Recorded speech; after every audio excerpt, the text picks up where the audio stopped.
ওম নমঃ শিবায়। আমি জানি না ইউনিভার্স আমাকে দিয়ে কি করাতে চাইছেন, কিন্তু চ্যানেল করতে বলছে, লোককে বলতে বলছে যে অ্যাকচুয়ালি ধোঁকা কি হয়। মানুষ বলে প্রেমে পড়লেই ধোঁকা হয়, বাট ধোঁকাটা হয় কি? বা বড়রা টিনেজারদের বলে এই প্রেম টেমে পড়িস না, জীবন শেষ হয়ে যাবে। কিন্তু তারা কোন পার্সপেক্টিভ থেকে বলে? শুধুমাত্র একজন পার্টনার আরেকজন পার্টনারকে ছেড়ে চলে যায়, এটাই কি ধোঁকা? ইউনিভার্স বলছে না, এটা ধোঁকা নয়। ধোঁকা কি করে হয়? একজন পার্টনার আরেকজন পার্টনারের সঙ্গে আছে, কিন্তু সে যতই খারাপ প্রবৃত্তির হোক আর যেমনই হোক, কোনো না কোনোভাবে ভেতর থেকে সে অথেন্টিক থাকতে পারে না সেই পার্টনারের সঙ্গে। যা চায়, যেটাতে সে স্যাটিসফাই ফিল করে, সেটা সে আদার পার্সনের সঙ্গে পাচ্ছে না। সে নিজেকে ধোঁকা দিতে চায় না বলেই সামনের জন থেকে সে দূরে চলে যায়। তো কেউ যদি নিজেকে ধোঁকা না দিতে চায়, নিজেকে ভালো রাখতে চায়, তো এটাকে কখনো ধোঁকা বলা যায় না। সে নিজেকে বেছে নিয়েছে, আর নিজেকে বেছে নেওয়া খুব প্রয়োজন। এটা সেলফিশনেস নয়, বাট এটা খুব প্রয়োজন। এখন অনেকেই বলে যে হয়তো সে বেটার পার্টনার পেয়ে গেছে, সবাই আজকাল বেস্ট খুঁজে বেড়ায়, কিন্তু সেখানেও কি দেখা যায়? সে কারেন্ট পার্টনারের সঙ্গে ভালো নেই। সে কিছু একটা চাইছে যে সে নিজেও জানে না। সে কিছু মানে কোনোভাবেই সান্ত্বনা পাচ্ছে না, স্যাটিসফাই পাচ্ছে না, তাই সে নিজেকে দূরে নিয়ে যেতে চায়। তার বাহানা হয় হলো আদার পার্সন, আদার পার্টনারকে পাওয়া। তার ভিতরে যে একটা লোভ আছে ভালো থাকার, তার জন্য সে পাস্ট পার্সনের থেকে ভালো খুঁজে বেড়ায়। এটা একটা জাস্ট অজুহাত। সামনের আলাদা আরেকজনকে, নতুন কাউকে পাওয়াটা তার উদ্দেশ্য নয়। তার উদ্দেশ্য নিজেকে ভালো রাখা, নিজেকে অথেন্টিসিটির মধ্যে রাখা। কিন্তু আমরা পার্থিব জগতে চোখে দেখাই এটাকেই ধোঁকা মনে করি। ইউনিভার্স বলছে অ্যাকচুয়ালি ধোঁকা তখন হয় যখন, ধরে নিন কেউ বিবাহিতা বা বিবাহিত, বিবাহ হয়েছে একটা সুন্দর উদ্দেশ্য নিয়ে, যে একসঙ্গে থাকবো, একসঙ্গে চলবো, একে অপরের প্রমিস রাখবো। কিন্তু তারপরে কি হয়? ভালোবাসা যেটাকে তারা বলছে, সেটা অ্যাকচুয়ালি সেই টাইমে, বিয়ের পর আর থাকে না। কেন থাকে না? কারণ ভালোবাসা হলো স্বাধীনতা, কিন্তু মানুষ সেটাকে বন্ধন হিসেবে দেখছে। স্বাধীনতা হলো তার ভেতরের যে বৈশিষ্ট্যগুলো আছে, সেটা সামনের জনের বৈশিষ্ট্যের সঙ্গে মিলে যায়, আর দুজনে এক হয়ে যায়। নিজের সঙ্গে মিলনের একটা স্বাধীনতা, সেটাই বিয়ে। আর স্বামী স্ত্রীর অধিকার নিয়ে পড়তে চাই। অ্যাকচুয়ালি তো স্বামী স্ত্রীর মধ্যে স্বীকৃতি হয় যে আমি ওর হাজবেন্ড বা আমি ওর ওয়াইফ, দ্যাটস ইট। আমাদের নিজস্ব একটা জীবন আছে, আমাদের নিজস্ব একটা শান্তি আছে, স্যাটিসফ্যাকশন আছে, অলদো আমরা একসঙ্গে আছি। ট্রেনের দুটো লাইনের মতো একসঙ্গেই থাকে, কিন্তু দুজন স্বাধীন থাকে, জয়েন্ট থাকে। যে পাতগুলো থাকে তার সঙ্গে, কিন্তু দুজন স্বাধীনও থাকে। কিন্তু বেশিরভাগ ক্ষেত্রে দেখা যায় স্বামী স্ত্রীর অধিকার, যে যখন এই অধিকার ওয়ার্ডটা আসে, তখনই ভয়েস চেঞ্জ হয়ে যায়, ইমোশন চেঞ্জ হয়ে যায়। যে আমি ওর হাজবেন্ড, আমি ওর ওয়াইফ, ও কোথায় যাবে না যাবে আমাকে বলে যাবে, কি করবে না করবে আমাকে বলতে হবে। এই যে এখানে একটা কন্ট্রোলিং বেলা ফ্যাক্টর চলে আসছে। সামনের জনকে কন্ট্রোল করা, তার সাথ দেওয়া নয়, কন্ট্রোল করা, একে অপরকে নিকড়ে নেওয়া, একে অপরকে আঁকড়ে ধরে বাঁচা। এই জিনিসটাই হলো আসল ধোঁকা। সামনের জনের লাইফকে কন্ট্রোল করা, একটা দড়ি ধরে কন্ট্রোল করা। আর ঠিক সেই সামনের জন্য, মানে আদার পার্টনারও তাকে মিরর করে। মানে অবভিয়াসলি যখন একে অপরের সঙ্গে জুড়ে যায়, তখন মিররিং ফ্যাক্টর চলে আসে ডিপার লেভেলে। তো সামনের জন যখন দড়ি বেঁধে এরকম টানতে শুরু করে, সেই আদার পার্টনারও কিন্তু দড়ি ধরে টানতে শুরু করে, আর দড়ি ধরে টানার খেলা শুরু হয়ে যায় বিয়ের পরে।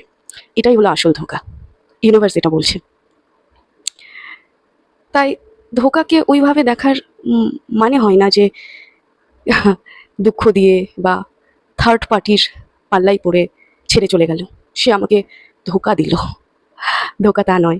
ধোঁকা হলো একসঙ্গে থেকেও একে অপরকে স্বাধীনভাবে বাঁচতে না দেওয়া, কন্ট্রোল করে রাখা, নিজেকে বন্দি ভাবে রেখেও তার সঙ্গে থাকা। এটা হলো আসল ধোঁকা। তবে হ্যাঁ, এটা কখনোই না যে কেউ বিবাহিত হলে, এরকম সিচুয়েশন হলে যে ডিভোর্স দিয়ে চলে আসতে হবে, এমনটা কখনোই না। কিন্তু ব্যাপারটা হলো নিজের মধ্যে ঢোকা, নিজেকে জানা। কারণ একে অপরকে মিরর করে। যখন কেউ নিজের মধ্যে খোঁজার চেষ্টা করবে কি কি আমার প্রবলেম আছে, সামনের জন্য না, আমার জাস্ট কি কি প্রবলেম আছে সেগুলোকে আমি ঠিক করি, সামনের জন অটোমেটিক ধীরে ধীরে মিরর করতে শুরু করে দেবে। যে কারোর মধ্যে ধরে নিন অ্যাঙ্গারের একটু প্রবলেম আছে, ইনসিকিউরিটি আছে, কন্ট্রোলিংওয়ালা ফ্যাক্টর আছে, পাস্ট প্যাটার্ন বা অ্যাডিকশনের প্রবলেম আছে, সেগুলোকে যদি কেউ নিজের মধ্যে ইমপ্রুভ করতে শুরু করে, সামনের জনও কিন্তু তাকে ধীরে ধীরে মিরর করবে, আর সেও কিন্তু পাস্ট প্যাটার্নকে একটু একটু হলেও ছাড়তে শুরু করবে।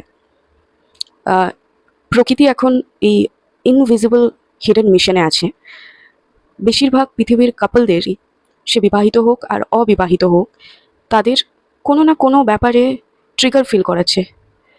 মানে কোনো কথা বা কোনো ঘটনার দ্বারা গায়ে ছ্যাঁকা লাগানোর মতো একটা সিচুয়েশন ক্রিয়েট করছে, অনেক দিন ধরেই এটা করছে, যেন তারা সামনের জনের উপর ফোকাস না করে নিজের ওপর কাজ করে, নিজের ইনার ওয়ার্ক করে, নিজে খারাপ খারাপ দিক কী কী আছে, ভালো ভালো দিক কী কী আছে একটু যেন ফোকাস করে, তার উপর কাজ করছে। তাই বিবাহিত কাপলদের সেরকম সেপারেশন করছে না, কিন্তু তার মধ্যেও যেন নিজের মধ্যে একটু ভাবার চেষ্টা করে, একটু স্পিরিচুয়ালিটিতে আসে, এটার চেষ্টা করছে ইউনিভার্স। আর যারা আনম্যারিড কাপল, তাদের মধ্যে যদি খুব বেশি উন্ড থাকে, খুব বেশি এই খারাপ ট্রেডগুলো ভিতরে থাকে, তাদের কিন্তু সেপারেশন হয়ে যাচ্ছে। অনেকেই লক্ষ্য করবে এই টাইমে অনেক অনেক কারো সেপারেশন চলছে, আর অনেক দিনের সেপারেশন হচ্ছে। এর কারণ হলো নিজের উপর কাজ করা। যতদিন না নিজের উপর কাজ করবে, ততদিন তাদের এক করতে চাইছেন না প্রকৃতি। কারণ পৃথিবীতে এত বেশি ডিভোর্স হচ্ছে, এত বেশি একটা ভালোবাসা নিয়ে miss understanding, misconception, miss information চালু হয়ে গেছে, যে এটাকে ধীরে ধীরে কমাতে চায়। তো যাদের বিয়ে এখনো হয়নি, অবিবাহিত বা যারা ডেস্টাইন পার্টনারও, তাদেরও সেপারেশন করছে বা তাদের মানে মিট করাতেও একটু দেরি করছে, যেন তারা নিজেদের উপর কাজ করে, সেলফ লাভে আসে, ভাইব্রেশন একটু হাই করে দুজনেই, তখনই তাদের মিট করাবে, তখনই তাদের বিয়ে দেওয়া হবে, যেন তারা বিয়ের পর জীবনটাকে একটু সুন্দরভাবে চলতে থাকে, বা কাপল ইন্সপিরেশন হয়। যেন রুট চাকরা মানে স্টেবিলিটি যেখানে থাকে, স্টেবল এনার্জি, একজনের প্রতি স্টেবল ইমোশন, সেখান থেকে ক্রাউন চাকরা মানে স্পিরিচুয়ালিটিতে যাওয়া বা নিজের ইনার যে উইজডম আছে তার সঙ্গে মিট করা, এই পুরো 7 চাকরাসের যে আপরাইজ, সেটা করাতে চাইছে ইউনিভার্স। তাই দুজনকে আগে স্টেবল করবে, তারপরে তাদের মেলাবে, যেন রুট চাকরা থেকে ক্রাউন চাকরায় তাদের এনার্জি যায়। যেটা ওসো বলেছিলেন যে সংসর্গ থেকে সমাধি, কিন্তু সেটাকে মিস ইন্টারপ্রিটেশন করতে শুরু করে দিয়েছে মানুষ, যে বিয়ের আগেই সংসর্গ করতে শুরু করে দিয়েছে, সমাধি পাবে, নরকে যাবে সব। তো সেরকম কিছু না। সংসর্গ থেকে সমাধি মানে সংসর্গ, বিয়ে, স্টেবিলিটি, সেখান থেকে সমাধি মানে ক্রাউন চাকরাতে যাওয়া। স্যাক্রাল চাকরা প্রেগনেন্ট হওয়া, জেনাইটাল এরিয়ার সঙ্গে ম্যাচ করে।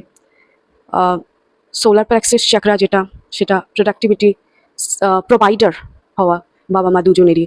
দেন হার্ট চাকরা ইমোশন চেঞ্জ হওয়া, যখন বাবা মা হয়ে যায় তখন ছেলে মেয়েদের জন্য সব কিছু করতে পারে, ইমোশনে চেঞ্জেস আসা। থ্রোট চাকরা যখন অনেকটা এক্সপিরিয়েন্স হয়ে যায়, মানুষকে সবটা বলা বা নাতিপুতিদের গল্পের আকারে তাদের অভিজ্ঞতাকে বলা। থার্ড আই চাকরা ভিশন, মানে কোনো কিছু ভাবার একটা ক্যাপাসিটি বৃদ্ধ মানুষের কিন্তু আলাদা রকম থাকে। অনেক সময় কিছু কথা বলে ফেলে যেটা আমাদের সারা জীবন কাজে লাগে। তাদের যে এতদিনের অভিজ্ঞতা, এত কিছু তারা জেনে এসেছে, সেটা সেই জ্ঞান দীপ্তি, বুদ্ধি দীপ্তির দ্বারা আমাদের প্রকাশ করে দেয়। থার্ড আই চাকরা থেকে ক্রাউন চাকরা মানে সেই সমাধি স্থান, যেখানে ভগবানের সঙ্গে বা পিওর এনার্জির সঙ্গে এক হওয়ার যে চাহিদা, সেখানে যায়। তো বিয়ে থেকে সমাধি পর্যন্ত, সন্ন্যাস পর্যন্ত বা last stage of the life পর্যন্ত এইভাবে চলে। ইউনিভার্স এইভাবে চলতে বলছে, তার জন্য আগে স্টেবল ইমোশনে আসতে বলছে, রুট চাকরার এনার্জিকে ঠিক করতে বলছে, সেখান থেকেই আপরাইজ হবে, মাঝখান থেকে তো আপরাইজ হতে পারবে না। তাই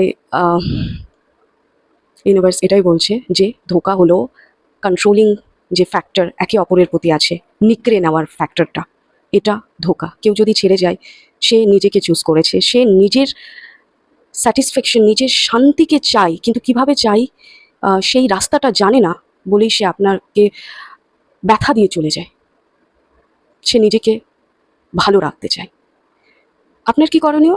আপনার করণীয় হলো যে মানুষটা চলে গেছে তাকে অবভিয়াসলি যেতে দেওয়া, আর সঙ্গে তার যে ভালো ভালো গুণগুলো আছে, কারণ কি আপনি যখন তার প্রতি আকর্ষণ হয়েছিলেন বা ভালোবেসেছিলেন, তখন আপনি তার ভালো ভালো গুণগুলো দেখেই গেছেন, খারাপ গুণগুলো দেখে তো জাননি। কেউই কাউকে খারাপ গুণ দেখে ভালোবাসে না, প্রথমে ভালো গুণ দেখে ভালোবাসে। তাই ভালো ভালো গুণগুলোকে নোট ডাউন করুন আর নিজের মধ্যে সেটা অ্যাডাপ্ট করে নিন। যখন সেই ভালো গুণগুলো নিজের মধ্যেই চলে আসবে, তখন সেই মানুষটার প্রতি কোনো অ্যাট্রাকশনই হবে না, কোনো পছন্দ অপছন্দের কোনো কিছুই যায় আসে না।